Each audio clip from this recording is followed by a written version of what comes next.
Hello everyone, welcome back to our channel, The Management Mindset. In the today's lecture, we are going to study what is data mining process. In the first session, I have uploaded about what is data mining. If you don't have watched that, go ahead and watch that. Then after come to the process because to understand the process, you have to understand what is data mining mean. So watch that lecture and then go ahead with this video. So the process of data mining. What is data mining process? So to understand the process of data mining, you have to understand that data mining have total 6 steps process, which is this. First, business understanding. Second, data understanding. Third, data preparation. Fourth, modeling, and then evaluation, and then last deployment. अब इन्हीं steps को आप deep समझने की कोशिश करिए ये क्या होते हैं। सबसे पहले आपको बिजनेस की अंडरस्टैंडिंग होनी चाहिए, मतलब आप जो बिजनेस स्टार्ट कर रहे हैं उसका आपको डीपर नॉलेज होना चाहिए। क्योंकि देखिए, आप डेटा माइनिंग कर, डेटा माइनिंग का मतलब ही होता है कि हम डेटा को कलेक्ट करते हैं बहुत सारे सोर्सेज से, उसको गैदर करते हैं इन्फॉर्मेशंस को, और फिर उसको उन बहुत सारे मतलब काफ़ी डेटा होते हैं, कलेक्शन ऑफ डेटा होता है लार्ज सेट से। उस सेट से आपको सही डेटा को आप कलेक्ट करके जो आपके यूज़फुल होता है, नीडेड होता है, उसी डेटा को आप लेके अपने बिजनेस में अप्लाई करते हैं, अपने फील्ड में अप्लाई करते हैं, जो काम आप कर रहे हैं उसके लिए। तो अब ये जो डेटा है, आप बहुत सारा डेटा लेके क्या करेंगे? आप वही डेटा लेंगे ना, करेक्ट डेटा लेंगे जो आपके ऑब्जेक्टिव्स को और बिजनेस को मीट करता हो, बिजनेस की डिमांड्स को। तो इसमें यही है, अगर आपको बिजनेस की अंडरस्टैंडिंग होगी अपने बिजनेस की, जो आपकी कंपनी है जिस सिचुएशन में है, उसकी करंट सिचुएशन क्या है, उसके प्रोजेक्ट ऑब्जेक्टिव्स क्या हैं, एंड व्हाट डिफाइन सक्सेस, ये सब चीज़ें आप देख के चलेंगे, अपने बिजनेस की अंडरस्टैंडिंग होगी आपको, तभी आप अपने डेटा को कलेक्ट कर पाएंगे। सेकेंड आपका है अंडरस्टैंडिंग द डेटा। अब जब आपको ये पता होगा आपके ऑब्जेक्टिव्स क्या, आपके बिजनेस क्या है, तभी तो आप डेटा कलेक्ट करेंगे, डेटा को अंडरस्टैंड करेंगे। तो आप फिगर आउट करेंगे what kind of data is needed, किस तरीके का डेटा चाहिए टू सॉल्व दिस इशू, उस इशू को सॉल्व करने के लिए, and then collect it from the proper source. और फिर उसको आप कलेक्ट करेंगे प्रॉपर सोर्स से, मतलब सही सोर्स से। ऐसा नहीं कहीं से भी आपने कर लिया, एक सही सोर्स होगा आपके पास, वहीं से आप उस डेटा को कलेक्ट करेंगे। थर्ड है प्रिपेयर द डेटा। अब आप इस अंडरस्टैंड करते हैं जब डेटा को, उसके बाद प्रिपेयर करेंगे आप डेटा को, मतलब आप डेटा को सही करेंगे। रिसॉल्व डेटा क्वालिटी प्रॉब्लम, जैसे कि डेटा की क्वालिटी कैसी है आपकी, उस प्रॉब्लम को सॉल्व करेंगे। लाइक डुप्लीकेशन, अगर डुप्लीकेटेड डेटा है आपका, मिसिंग है डेटा अगर आपका, या फिर करप्टेड डेटा है, तो ये सारी प्रॉब्लम्स को आप सॉल्व करेंगे। Then prepare the data. तब उसके बाद आप देखिए, आप अपना डेटा प्रिपेयर नहीं कर सकते जब तक आपकी डेटा सही ना हो, ठीक है, करेक्ट ना हो, एक्यूरेट ना हो। तो आप एक्यूरेसी उसकी सही करेंगे पहले, मतलब उसकी क्वालिटी, उस करप्टेड है कि नहीं है, मिसिंग तो नहीं है, या आपका डेटा ओल्ड डेटा तो नहीं है, डुप्लीकेटेड तो नहीं है, ये सारी चीज़ें आप पहले सॉल्व कर लेंगे प्रॉब्लम्स को। उसके बाद ही आप अपने डेटा को प्रिपेयर करेंगे in the format suitable to resolve the business problem, ठीक है, ऐसे फॉर्मेट में जो कि आपके बिजनेस के प्रॉब्लम को सॉल्व करने के लिए बहुत ही सही हो, सुइटेबल हो। ऑलराइट, आई होप अभी तक आपको समझ आ गया होगा। अब मुड़ते हैं पर फोर्थ स्टेप के लिए। तो इसका फोर्थ स्टेप है मॉडल द डेटा, मतलब मॉडलिंग, वही है मॉडलिंग, ठीक है। मॉडलिंग में आता है employ algorithms to certain data patterns, ठीक है।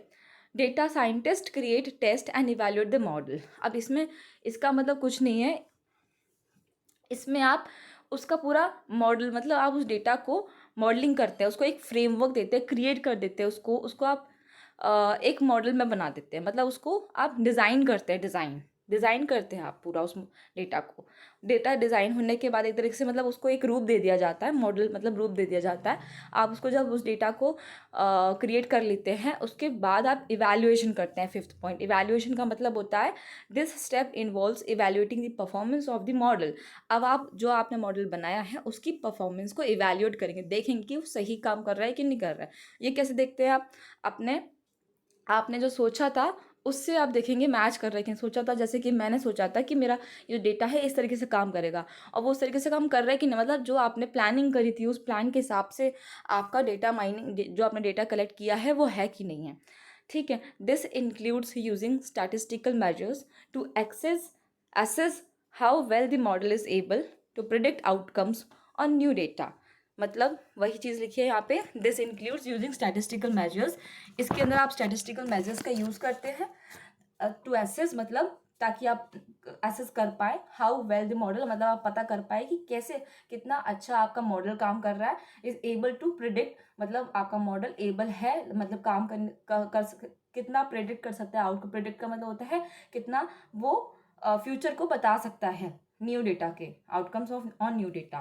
ठीक है, तो मतलब फ्यूचर वही बात है यहाँ पे कि आपका जो डेटा मॉडल है वो कितना अच्छा है कि वो क्या होने वाला है प्रिडिक्ट कर सकता है, कि वो इस डेटा से आप पता लगा सकते हैं कि आगे क्या चीज़ न्यू हो सकती है उसमें, या फिर क्या कमी आ सकती है, कुछ भी ऐसा ये है इवैल्यूएशन में।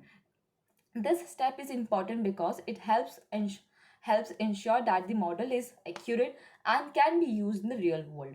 ये बहुत important स्टेप है, क्योंकि ये बताता है कि मॉडल जो है आपका कितना एक्यूरेट है और कितना यूजफुल है वो रियल वर्ल्ड के लिए, can be use in the real world. तो ये आपका फिफ्थ स्टेप हो गया। I hope you are understanding till now. Moving to the next last step, deployment. Deployment का मतलब होता है यहाँ पे कि आप उसको प्रैक्टिकल में करते हैं। आप अभी इवैल्यूएशन तक तो आप ठीक था, आपने समझ लिया, इवैल्यूएट कर दिया हमने कि भाई कितना, वो इवैल्यूएशन का मतलब भी आप समझते हैं एक स्टैटिस्टिकल मेजरमेंट होता है, कैलकुलेशन होती है एक तरीके से, कि आप उसमें पता वो करते हैं, डिटरमाइन करते हैं कि कितना आपका जो मॉडल है वो सही है और कितना नहीं है, एक्यूरेट है कि नहीं, एक्यूरेसी चेक करते हैं इसमें। उसके बाद जब डिप्लॉयमेंट की बात आती है तो उसको एक बार पढ़ते हैं, उसके बाद समझने की कोशिश करते हैं। This step involves deploying the model into the production environment. अब आप अपने मॉडल को डिप्लॉय करते हैं, मतलब आप उसको प्रोसेस कर देते हैं इन द प्रोडक्शन इन्वायरमेंट में। मतलब प्रोडक्शन इन्वायरमेंट आपको पता ही होगा कि हम उसको प्रोडक्शन में काम ले आते हैं अपने काम में। This includes integrating the model into existing systems and process to make productions in the real time. इसका मतलब होता है integrating the model into existing system. अब आप अपने जो आपका पहले का जो सिस्टम, मतलब जैसा आपका जो काम करने वाला सिस्टम है उसी में आप उसको इंटीग्रेट कर देते हैं, उसको आप लगा देते हैं, लागू कर देते हैं। And process to make predictions in the real time. आप उसको, और प्रोसेसिंग मतलब आप उसको उसको संचालन कह सकती हूँ मैं हिंदी में। आप उसको प्रोसेस में ला देते हैं कि वो रियल टाइम में कितना कैसा काम कर सकता है प्रिडिक्शंस करने के लिए। This step is important because it allows the model to be used in a practical setting. ये बहुत इंपॉर्टेंट स्टेप होता है क्योंकि ये allows the model to use in a practical setting, क्योंकि ये मॉडल प्रैक्टिकल तरीके से प्रैक्टिकली हम इसे मॉडल को अपने ला सकते हैं, इसलिए बहुत इंपॉर्टेंट है। And to generate value for the organisation, और ऑर्गेनाइजेशन के लिए वैल्यू जनरेट करता है ये, ऑर्गेनाइजेशन के लिए कुछ, मतलब रियल में यही स्टेप वैल्यू जनरेट करके देता है कि वो कैसा काम करेगा, डेटा माइनिंग जो हमने करी थी वो कितनी ज़्यादा सही है। तो इसमें आप प्रैक्टिकली उस सारे जो अभी तक होल स्टेप्स बना रहे थे उसको आप लागू कर देते हैं, उसको फॉर्मुलेट कर देते हैं उस मॉडल को। तो ये आपका डिप्लॉयड, नाम से समझ आया, डिप्लॉयमेंट मतलब उसको डिप्लॉय कर देना। ठीक है, ये हो गया आपका प्रोसेस। अब एक बार आप प्रोसेस चार्ट को देख लीजिए, ये जो चार्ट है उसे अच्छे से क्लियरली समझ आएगा। देखिए, फर्स्ट है बिजनेस अंडरस्टैंडिंग। पहले आप बिजनेस को अंडरस्टैंड करेंगे अपने। ठीक है, एक बार अपन रिकैप कर लेते हैं चीज़ों को। बिजनेस अंडरस्टैंडिंग में आ जाता है कि आपको अपने काम के बारे में समझना है कि आपके जो बिजनेस है वो क्या मोटिव है, उसका क्या ऑब्जेक्टिव है, क्यों कर रहे हैं आप डेटा माइनिंग, आपको कैसे डेटा चाहिए, किस टाइप का डेटा चाहिए, और कैसा डेटा आप लेके आएंगे जिससे आपका प्रॉब्लम सॉल्व हो सके और आपको आगे इन फ्यूचर आपको ग्रोथ मिल सके। ठीक है, तो बिजनेस अंडरस्टैंडिंग हो गई। सबसे पहले बिजनेस अंडरस्टैंडिंग बहुत ज़रूरी है, क्योंकि हर जगह ही आप देखेंगे अगर आप कुछ भी स्टार्ट करते हैं आपको बिजनेस अंडरस्टैंडिंग होनी चाहिए। आपका जो ऑर्गेनाइजेशन अंडरस्टैंडिंग है, या फिर आप बोल सकते हैं कि आप क्या काम कर रहे हैं, उसका आपको पहले ब्रीफ समरी होनी चाहिए आपके पास। ठीक है, सेकेंड डेटा अंडरस्टैंडिंग। अब आपके क्योंकि डेटा माइनिंग कॉन्सेप्ट चल रहा है तो आप इजीली आप अपने माइंड में कैप्चर कर सकते हैं कि डेटा अंडरस्टैंडिंग ही होगा सेकेंड स्टेप, तो आप ऐसे ट्रिक से याद रख सकते हैं। Business understanding, then data understanding. Data understanding करने के बाद डेटा प्रिपरेशन। देखिए, अंडरस्टैंड करेंगे तभी आप प्रिपेयर करेंगे ना, तो एक तरीके से अगर आपको याद नहीं होती है ना चीज़ें, तो आप इसको एक तरीके से स्टोरी बना लीजिए। स्टोरी बना के आप करेंगे ना तो आपको डेफिनेटली याद होगा। मैं भी हमेशा से ऐसा करती आई हूँ।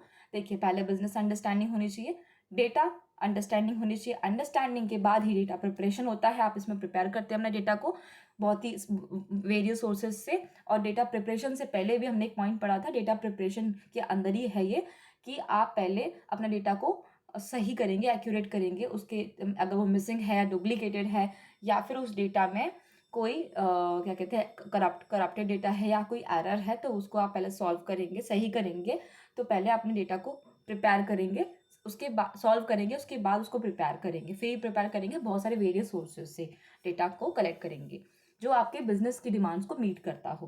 प्रिपरेशन हो गया। प्रिपरेशन के बाद है मॉडलिंग।